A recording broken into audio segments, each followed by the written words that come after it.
ఎట్లయితే గట్లాయే అని car party, ఎంతకైతే గంతకాయే అని సీఎం రేవంత్. ఎవ్వరూ తగ్గట్లే, ఏమాత్రం వెనకడుగు వేయట్లే.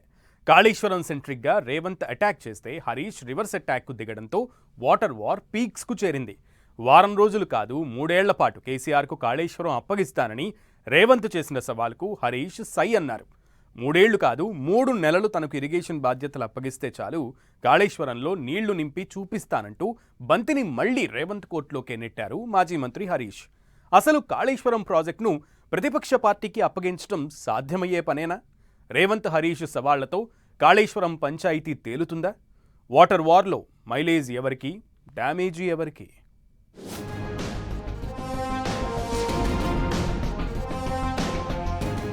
రేవంత్ సవాలుకు హరీష్ సై. కాళేశ్వరంపై డైలాగ్ వార్. 3 ఏళ్ల పాటు కేసీఆర్ కు కాళేశ్వరం అప్పగిస్తానన్న రేవంత్. 3 ఏళ్లు కాదు, 3 నెలలు చాలంటూ హరీష్ కౌంటర్. ఇరిగేషన్ మంత్రి పదవి ఇస్తే నీళ్లు తెచ్చి చూపిస్తానన్న హరీష్. కారు పార్టీకి కాళేశ్వరం బాధ్యతలు అప్పగించడం అయ్యే పనేనా? మీకు చేత కాకపోతే మాకు అప్పగించండి. కాళేశ్వరం ప్రాజెక్టుపై ప్రతిపక్ష బీఆర్ఎస్, కాంగ్రెస్ పార్టీకి విసురుతున్న సవాలిది. కేసీఆర్కే అప్పగిస్తా, కానీ ఎందుకు ఆయన చేతుల్లో పెట్టాలో అసెంబ్లీకి వచ్చి సమాధానం చెప్పాలని రేవంత్ అంటున్నారు. అటు సర్కార్ యాక్షన్, ఇటు అపోజిషన్ రియాక్షన్. ఈ పొలిటికల్ డైలాగ్ వార్ ఇంతింతై అటూ ఇటూ తిరిగి మేడిగడ్డ సెంట్రిక్ గా నెక్స్ట్ లెవెల్ ఫైట్ కి దారితీస్తోంది. వర్షాలు పడక, నీళ్లు లేక రైతులు సాగు కోసం కష్టాలు పడుతున్నారని బీఆర్ఎస్ చలో కన్నెపల్లి పంప్ హౌస్ కార్యక్రమం చేపట్టింది. వెంటనే రైతులకు నీళ్లు ఇవ్వాలంటూ BRS working president KTR Kannepalli pump house ను విజిట్ చేశారు. తెల్లారి మాజీ మంత్రి జగదీష్ రెడ్డి అధికార పార్టీకి బిగ్ ఛాలెంజ్ చేశారు. ప్రభుత్వానికి చేత కాకపోతే వారం రోజుల పాటు కేటీఆర్ కు కన్నెపల్లి పంప్ హౌస్ ను అప్పగించాలని డిమాండ్ చేశారు. లేకపోతే ప్రభుత్వమే మోటార్లను ఆన్ చేసి నీటిని విడుదల చేయాలని జగదీష్ రెడ్డి సవాలు విసిరారు. ఒకవేళ లిఫ్టులను ఆన్ చేసినప్పుడు ఏదైనా జరిగితే తాము ఎంతటి త్యాగానికైనా సిద్ధమని ప్రకటించారు. అవసరమైతే బీఆర్ఎస్ పార్టీని కూడా రద్దు చేయడానికి వెనుకాడబోమంటూ ఆయన చేసిన సవాల్ చర్చకు దారితీసింది. సీఎం రేవంత్ కూడా అదే స్థాయిలో కౌంటర్ ఇస్తూ కాళేశ్వరం ప్రాజెక్టును కేసీఆర్ కు అప్పగించేందుకు రెడీ అన్నారు. వారం రోజులు కాదు, 3 ఏళ్లు మీ చేతుల్లోనే పెడుతా, కానీ కాళేశ్వరం ప్రాజెక్టును ఎందుకు అప్పగించాలో అసెంబ్లీకి వచ్చి కేసీఆరే చెప్పాలంటూ తిరకాసు పెట్టారు రేవంత్. దీంతో రంగంలోకి దిగారు ట్రబుల్ షూటర్ హరీష్.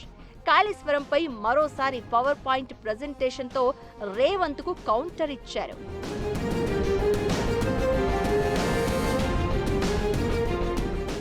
మేడిగడ్డ దగ్గర వరదే లేదన్న రేవంత్ కు లెక్కలతో సహా కౌంటర్ ఇచ్చే ప్రయత్నం చేశారు హరీష్. 80,000 క్యూసెక్కుల నీరు వృధాగా పోతుంటే వర్షం లేదు, వరద లేదని అవగాహన లేకుండా మాట్లాడుతున్నారని రేవంత్ పై ఫైర్ అయిన హరీష్ సీఎంకు బిగ్ సవాలు విసిరారు. 3 ఏళ్లు అక్కర్లేదు, 3 నెలల పాటు తనకు ఇరిగేషన్ మంత్రి పదవి ఇస్తే నీళ్లు తెచ్చి చూపిస్తాను అన్నారు హరీష్. తాను చెప్పినట్లుగా 3 months లో నీళ్లు తీసుకురాలేకపోతే రాజకీయాల నుంచి తప్పుకుంటాను అని ఛాలెంజ్ విసిరారు. దీంతో కాళేశ్వరం ఫైట్ మరో స్టేజ్కు చేరుకున్నట్లయింది. దీంతో ఇప్పుడు కాళేశ్వరం ప్రాజెక్టు విషయంలో ఎవరి వాదనలో నిజమెంత, ఎవరికెంత మైలేజ్ అనేది పొలిటికల్ సర్కిల్స్ లో డిస్కషన్ పాయింట్ అయింది. సేమ్ టైం అసలు కాళేశ్వరం ప్రాజెక్టును ప్రతిపక్ష పార్టీకి అప్పగించడం సాధ్యమేనా అన్నది కూడా చర్చకు దారితీస్తోంది. అయితే కాళేశ్వరంను కేసీఆర్ కు అప్పగిస్తాను అన్న రేవంత్ ఆయన అసెంబ్లీకి వచ్చి సమాధానం చెప్పాలని ట్విస్ట్ ఇచ్చారు. కేసీఆర్ ఎలాగూ సభకు వచ్చి రేవంత్ కు ఆన్సర్ చేయరు. ప్రభుత్వం కాళేశ్వరం ప్రాజెక్టును కేసీఆర్ చేతుల్లో పెట్టదు. అసలు రేవంత్ పేరు తీయడానికి కూడా కేసీఆర్ ఇష్టపడట్లేదు అనేది ఓపెన్ సీక్రెట్. ఒకవేళ కాళేశ్వరం ప్రాజెక్టును బీఆర్ఎస్ కు అప్పగిస్తే ప్రభుత్వానికి చేతకాకనే తమకు అప్పగించారని బీఆర్ఎస్ అధికార పార్టీని టార్గెట్ చేసే ఛాన్స్ లేకపోలేదు. ఇక హరీష్ రావు సవాల్ చేసినట్లు ఆయనకు 3 నెలలు ఇరిగేషన్ మంత్రి పదవి ఇవ్వడం కూడా అయ్యే పని కాదు. ఉత్తమ్ దగ్గరున్న మినిస్ట్రీని ప్రతిపక్ష ఎమ్మెల్యేకు అప్పగిస్తే కాళేశ్వరం విషయంలో అటు ప్రభుత్వం ఇటు ఉత్తమ్ ఫెయిల్ అయినట్లే అని ఒప్పుకున్నట్లే. ఇలా ఎటు తిరిగేసి చూసినా కాళేశ్వరం ప్రాజెక్టును బీఆర్ఎస్ చేతుల్లో పెట్టడం నాట్ ఈజీ. ఈ విషయం కారు పార్టీకి తెలుసు. సీఎం రేవంత్ కూడా పొలిటికల్ గేమ్ కోసమే బీఆర్ఎస్ ఛాలెంజ్ కు రివర్స్ సవాల్ చేశారన్న చర్చ జరుగుతోంది. కాళేశ్వరం ప్రాజెక్టుపై తమకు ఎంత అవగాహన ఉందో చెప్పడం కోసమే హరీష్ తనకు మంత్రి పదవి ఇవ్వాలని సవాల్ చేశారు అనేది అందరికీ తెలిసిందే. సో ప్రాజెక్ట్ అప్పగింత జస్ట్ డైలాగ్ వరకు పనికొచ్చే లైనే తప్ప ఇది క్లైమాక్స్ కు చేరే అవకాశమే లేదన్న చర్చ జరుగుతోంది. కాళేశ్వరంపై Congress versus BRS political fight ఇంకెంత దూరం వెళ్తుందో చూడాలి మరి.